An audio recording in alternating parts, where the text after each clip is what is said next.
उसने अपना 52 रूप ब्राह्मण रूप में धारण किया। आपने देखा होगा, पढ़ा होगा, सुना होगा।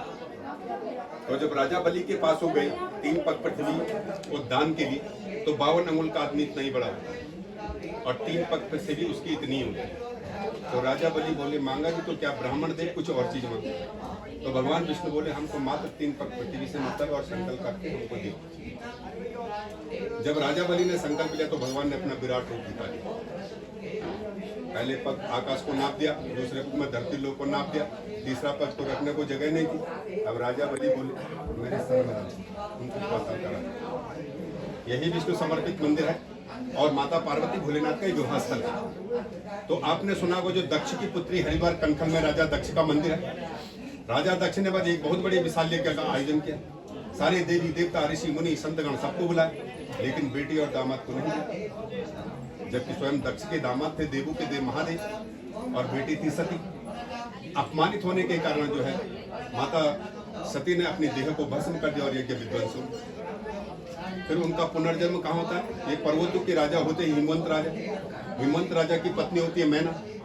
मैना की कोख से वो जन्म लेती है तो पार्वती नाम पड़ता। ये सिद्धपीठ और शक्तिपीठ देवियां उमा, गौरा, अपर्णा, सती, पार्वती, शैलपुत्री, तो कई नामों से इनको जाना जाता है। तो यह है त्रेता युग का मंदिर। बद्री केदार एक युग बाद के, वो द्वापर युग में।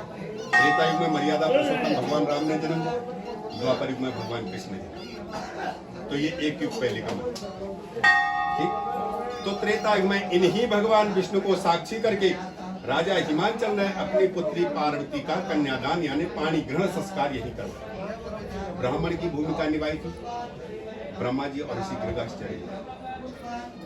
उसी हिंदू धर्म को कायम रखते हुए आज भी यहाँ पे बराबर लोग आते हैं इस मंडप में अपनी सौभाग्य पूजा, अष्टोपचार पूजा, पंच पूजा, अपने रुद्राभिषेक, विष्णु सहस्रनाम, कई तरह के अनुष्ठान यहाँ होते हैं। शादी वालों का बराबर तांता लगा। यहाँ पे जो है भगवान के जो कपाट है वो हमेशा खुला है, कभी बंद नहीं होता। 12 मास यहाँ पे आना जाना बराबर रहता है। केवल हिंदू धर्म में 4 माह में शादियां नहीं होती है। सावन मास, कार्तिक मास, पुष मास और चैत्र मास, इनमें जो है मांगलिक कार्य नहीं है। बाकी हर महीने में अपने महीने, नित्य नियम, दिनांक, तिथि, मुहूर्त करके यहाँ पे बराबर शादियां। ये सब जो बाहर आपने देखा, प्रत्यक्ष देखा, ब्रह्म कुंड स्नान के लिए, रुद्र कुंड स्नान के लिए, भगवान भोले की जब शादी हुई थी, बड़े लोग जितने भी आए थे सबके लिए स्नान के लिए बना। उसी प्रथा को कायम रखना, हम भी स्नान पंच स्नानी चाहिए। विष्णु कुंड भगवान के विष्णु का चरणों का जल होता है, आचमन के काम आता है। घर में ले जाओ, छिड़काव करके शुद्धता, अनुष्ठान में काम आता है। और कोई बीमार आदमी जैसे कैंसर पीड़ित आदमी तो उसको भी बहुत लाभदायक है। सरस्वती कुंड है, यहाँ पे पितरों के लिए तर्पण किए जाते हैं। जैसे गया में पिंडदान होते हैं, बद्रीनारायण में ब्रह्म कपाली में पिंडदान। ये भगवान की उत्तरवाहिनी धारा है। यहाँ पे जो है अपने पितरों को निजी नाम, राशि, गोत्र, नक्षत्र का स्मरण करके उनको स्वर्ग में शांति के वास्ते जलदान दिया जाता है। ये शिव और पार्वती का जोड़ा मूर्ति है। जैसे इनका जोड़ा वैसे ही भगवान ने आपका भी जोड़ा बनाया। यहाँ पे पति पत्नी अपनी सौभाग्य पूजा, घर परिवार सुख शांति कामना, बाल बच्चा उज्जवल भविष्य वास्ते। स्त्री बल क्या करते हैं? अपने पति के दीर्घायु के लिए कामना करेंगे और पति अपनी पत्नी के लिए हमेशा सौभाग्यवती होने का कामना। आगे अंदर विष्णु दर्शन है, महालक्ष्मी माँ सरस्वती के दर्शन है और त्रेता युग की जो अखंड अग्नि जल रही है उसके दर्शन है। तो प्रेम से पूजा करेंगे, उसके तदुपरांत अंदर जाएंगे, भगवान के दर्शन करेंगे।